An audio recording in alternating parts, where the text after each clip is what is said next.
चलो अपने सामने रख लो चाहे बुक। इलुस्ट्रेशन नंबर 4 पर हम बात करते हैं, ठीक है। तो बोला हुआ कि from the following list of balances prepare a trial balance. ये बैलेंसेस कहाँ से आ रहे हैं?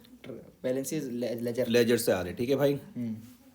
कैपिटल है, डेटर्स है, fixed assets, sales, return outward, bank OD, opening stock, creditors, purchase, return inward, wages and salary और रेंट।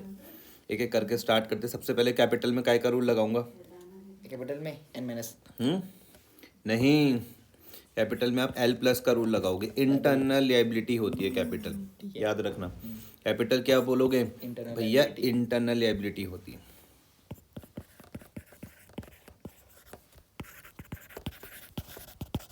ठीक है जी। L प्लस का मतलब कहाँ पर आ जाएगा? डेबिट। क्रेडिट में L प्लस मतलब क्रेडिट, याद रखो इस चीज को। ये देखो, डेबिट में क्या आएगा? A plus L minus, credit में A माइनस L प्लस। ठीक है जी। कैपिटल समझ में आ गया। डेटर्स मतलब कौन होते हैं? देनदार। असेट्स होते हैं। काय का रूल लगा दूं? A प्लस का। कौन से असेट्स होते हैं? करंट असेट्स होते हैं, याद रखना। कौन से होते हैं? ठीक है जी। फिक्स्ड असेट्स कौन से होते हैं? काय का रूल लगाओगे? A plus. सिंपल है। A प्लस मतलब कहाँ आ जाएगा? डेबिट में। सेल्स में काय का रूल लगाओगे? n minus. N प्लस भाई sales, credit, all, income and gain, याद रहेगा। रिटर्न आउटवर्ड क्या होता है? वही क्या? n minus. पहले समझो, इसको हम बोलते हैं परचेज रिटर्न। रिटर्न आउटवर्ड का मतलब होता है purchase return. Purchase return. Return. अब जब सोचो कि जब मैं अगर मानूं रिटर्न आउटवर्ड कैसे करके याद रखोगे? ऐसे करके सपोज करते ये मेरे पास हो गई फर्म। हमने मान लो सामने से कुछ सामान खरीदा, अब वो मुझको डिफेक्टिव सामान मिला, उसको मैंने वापस कर दिया, ठीक है। तो दो कंडीशन बन सकती है। जब मैं सामान को वापस करूँ तो या तो मुझे नया सामान मिल जाएगा या मेरे मुझको पैसे वापस मिल जाएंगे। समझ में आया? तो दोनों ही उसमें मेरा फायदा ही है। तो मैं N प्लस का रूल लगा दूंगा इसमें, याद रहेगा। ठीक है। इसी का एक भाई होता है, ये क्या था? Return outward. एक होता है रिटर्न इनवर्ड। क्या होता है? Return inward. उसका मतलब होता है सेल्स रिटर्न। उसमें हम N माइनस का रूल लगाते हैं। क्लियर? बैंक ओडी क्या होता है? Bank overdraft. क्या मतलब होता है? हमने बैंक से ज़्यादा ही लोन ले लिया। हम ये बोल सकते हैं कि हम बैंक जितना बिजनेस पैसा था करते हैं। उससे ज़्यादा पैसे निकाल लिए। जब हम बिजनेस करते हैं ना, तो हमें बैंक ने मान लेते हैं एक लिमिट दे दी जहाँ तक हम ट्रांजेक्शन कर सकते हैं। अगर हमने इस लिमिट से ज़्यादा पैसा निकाल दिया उसको मैं बोलता हूँ बैंक ओडी। ठीक है जी। बैंक ओवरड्राफ्ट समझ में आ गया। क्या होता है? लायबिलिटी। L प्लस का रूल कहाँ चल जाएगा? क्रेडिट में।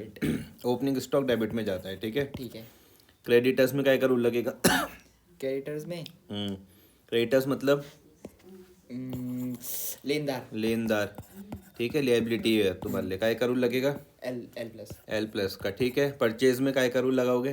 परचेज में n माइनस। N माइनस मतलब expense. Debit all expenses and losses, ठीक है।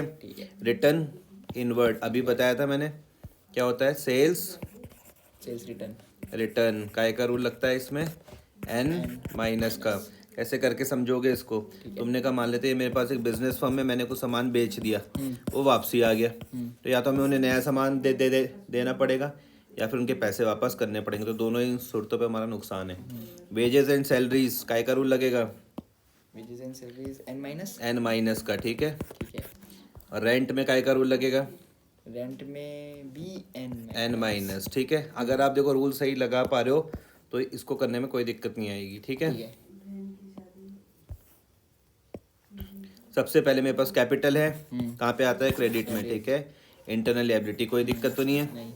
फिर डेटर्स है देनदार, असेट्स डेबिट में। फिक्स असेट्स डेबिट में। फिर सेल्स क्रेडिट। रिटर्न आउटवर्ड मतलब क्या बताया था? परचेज रिटर्न क्रेडिट, ठीक है। Bank overdraft liability credit. Opening stock debit में आता है, ठीक है। क्रेडिटर्स लायबिलिटी क्रेडिट में। परचेज करेंगे डेबिट में। रिटर्न इनवर्ड मतलब सेल्स रिटर्न, ठीक है, डेबिट। कहाँ पर? डेबिट में, ठीक है जी। वेजेस एंड सैलरी खर्चा है एन माइनस डेबिट में, रेंट खर्चा है एन माइनस डेबिट। डेबिट में, और तुम्हारा ट्रायल बैलेंस मैच होना चाहिए, ठीक है जी। ठीक है।